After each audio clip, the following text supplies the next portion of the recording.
નમસ્કાર, શો ટાઈમમાં આપનું સ્વાગત છે. ભાવનગરના અદેવાડા ગામ નજીક યુવાનની હત્યા કરવાના ગુનામાં પોલીસે શહેરના ચિત્રા વિસ્તારમાં રહેતા શખ્સની ધરપકડ કરી છે.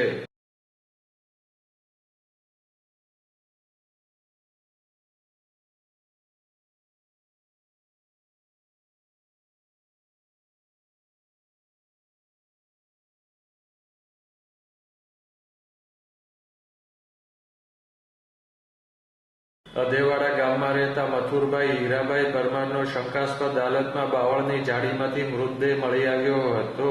મૃતદેહનું પોસ્ટમોર્ટમ કરવામાં આવતા મથુરભાઈની હત્યા થઈ હોવાનું ખુલ્યું હતું.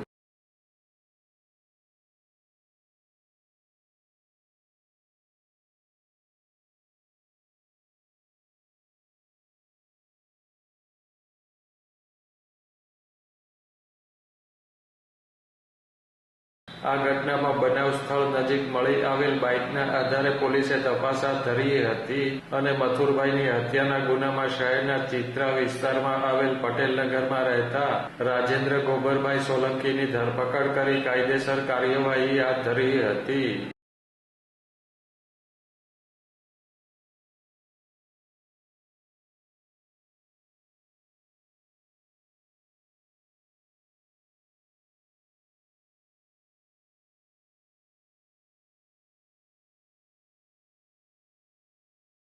ભરતનગર પોલીસે આ કેસમાં આગળની કાર્યવાહી હાથ ધરી છે.